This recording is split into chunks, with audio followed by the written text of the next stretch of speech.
The coronation of Henry III in 1216, a turning point in English monarchy. The coronation of Henry III in 1216 took place during one of the most tumultuous periods in English history and marked a significant turning point for the English monarchy.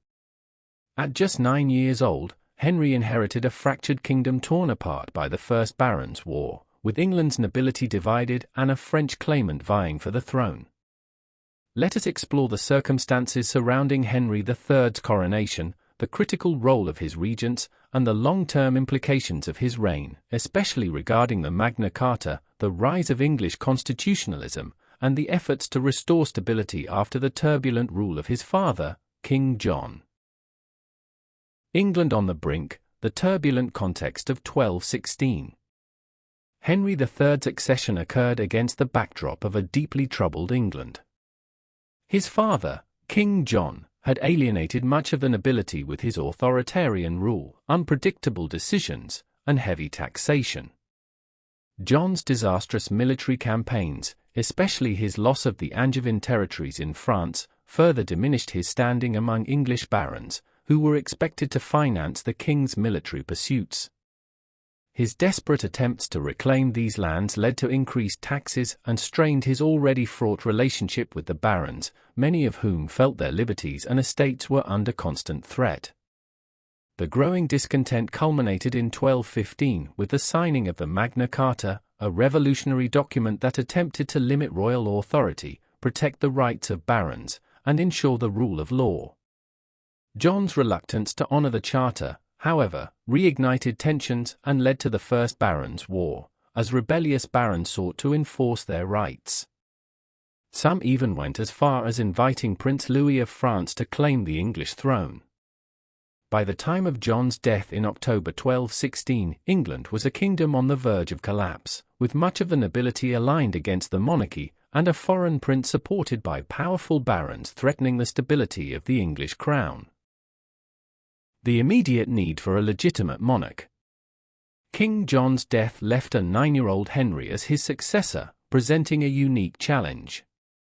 A minor on the throne meant that England was without an adult monarch capable of leading in wartime, which could easily embolden rebel barons and increase support for Prince Louis. Additionally, there was a risk that without a swift coronation, Henry's legitimacy as king would be questioned, allowing rebel factions to consolidate power. In response, William Marshal, the respected Earl of Pembroke, stepped in to protect Henry's claim. Marshal, who had remained loyal to John, quickly realized that speed was crucial to prevent the kingdom from descending further into chaos. In one of the most hasty coronations in English history, Henry was crowned within days of his father's death, with a simple circlet instead of a crown and at Gloucester Cathedral rather than the traditional site of Westminster Abbey. This modest coronation underscored both the urgency of the moment and the precarious state of the monarchy. Marshal's decision to crown Henry quickly was strategic, demonstrating the resilience of the monarchy and creating a focal point for loyalists to rally around. In Henry, Marshal saw an opportunity to unite the remaining royalist forces and restore stability to the kingdom by presenting a young and malleable king who could bring hope for a different kind of reign. William Marshal's regency and the role of the Magna Carta. Following the coronation, Marshal assumed the role of regent, essentially ruling on Henry's behalf.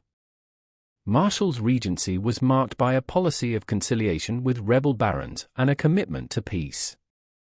Recognizing that the Magna Carta was a primary cause of the baronial discontent, Marshal decided to reissue the charter in a modified form, signaling that the crown would respect the rights of the barons and refrain from the arbitrary rule that had characterized John's reign. The reissuance of the Magna Carta was a strategic move that demonstrated the crown's commitment to reform and underscored Marshal's dedication to peace. By including promises to uphold the rule of law and protect baronial rights, the Magna Carta became more than a document, it became a cornerstone of English governance and a symbol of unity. Marshal's choice to reaffirm these principles in Henry's name, even at such a young age, was instrumental in winning over several rebellious factions and providing the kingdom with a pathway to stability. Marshal's strategy of reissuing the Magna Carta worked as intended.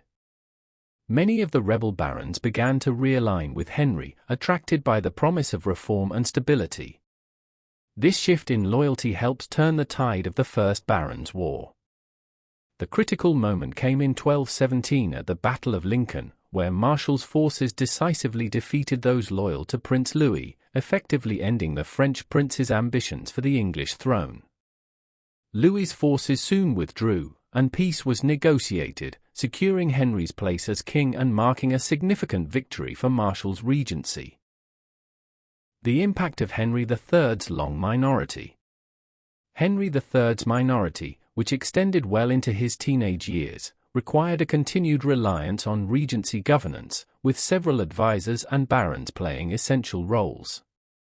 In 1225, a reissued version of the Magna Carta solidified its place in English political life. This version was issued by Henry himself as he reached closer to his majority, signaling his personal commitment to its principles. The reissuing of the Magna Carta in his name helped Henry secure the support of the barons and reinforced the idea that even a young king was bound to respect the rule of law. This became a defining aspect of Henry's reign, marking the beginning of a shift toward a more constitutional monarchy in England. As Henry grew older, his reign saw the gradual development of Parliament. His dependence on the barons, especially in matters of taxation, laid the foundation for a more structured system of consultation. Parliament, initially a gathering of barons and clergy, grew into an increasingly organized institution that would provide counsel and support the king, especially on matters of finance. Henry's financial needs, largely driven by his attempts to reclaim his family's lost territories in France, required him to negotiate with the barons, setting a precedent for a collaborative form of governance. The legacy of Henry III's reign and constitutional progress. Henry III's reign, one of the longest in English history, left a profound impact on the monarchy and the structure of English government. His reign was marked by periods of tension with the barons over issues of finance, foreign policy, and governance. These tensions culminated in 1258 when the barons forced Henry to accept the provisions of Oxford, which required him to consult a council of 24 barons for significant decisions. Although he later repudiated these provisions, the conflict reflected the growing expectation that the monarchy would not govern unilaterally and would consider the interests of the nobility.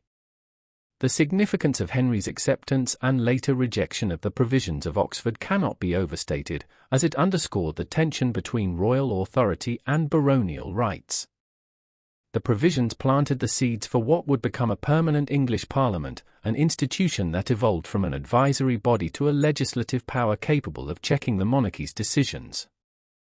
Although Henry struggled to balance his aspirations for power with the barons' demands for representation, the negotiations and conflicts of his reign helped clarify the limits of royal authority. Henry's interest in architecture and culture further symbolized the consolidation of the monarchy's role in national identity. His extensive rebuilding of Westminster Abbey, designed to be a grand resting place for English kings, was an early expression of the idea of a sacred, national monarchy. By establishing Westminster as a royal centre, Henry contributed to the creation of a unified English identity, a vision that would later become integral to England's evolving sense of itself as a nation. Thus, the coronation of Henry III in 1216 marked a pivotal moment in English history. Despite being a vulnerable young king in a fractured kingdom, Henry's reign ultimately provided a foundation for a more structured and constitutional monarchy. Under the guidance of William Marshall and other regents, Henry's government secured peace through diplomacy, reissued the Magna Carta, and worked to restore stability to England. His reign saw the emergence of Parliament as a body of influence, setting the stage for future constitutional developments and limiting the monarchy's power. The impact of Henry III's coronation and subsequent rule was far-reaching, marking a shift from the absolutist tendencies of King John to a monarchy constrained by law and the will of the barons.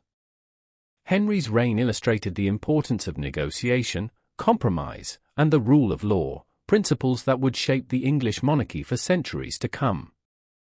His coronation was not merely the ascension of a new king, but the beginning of a new chapter in the evolution of the English monarchy, emphasizing governance based on consent and mutual accountability, a legacy that would influence the trajectory of English history well into the future. Thanks for listening. Like, comment, and subscribe to Medieval Chronicles 1066. Stay curious.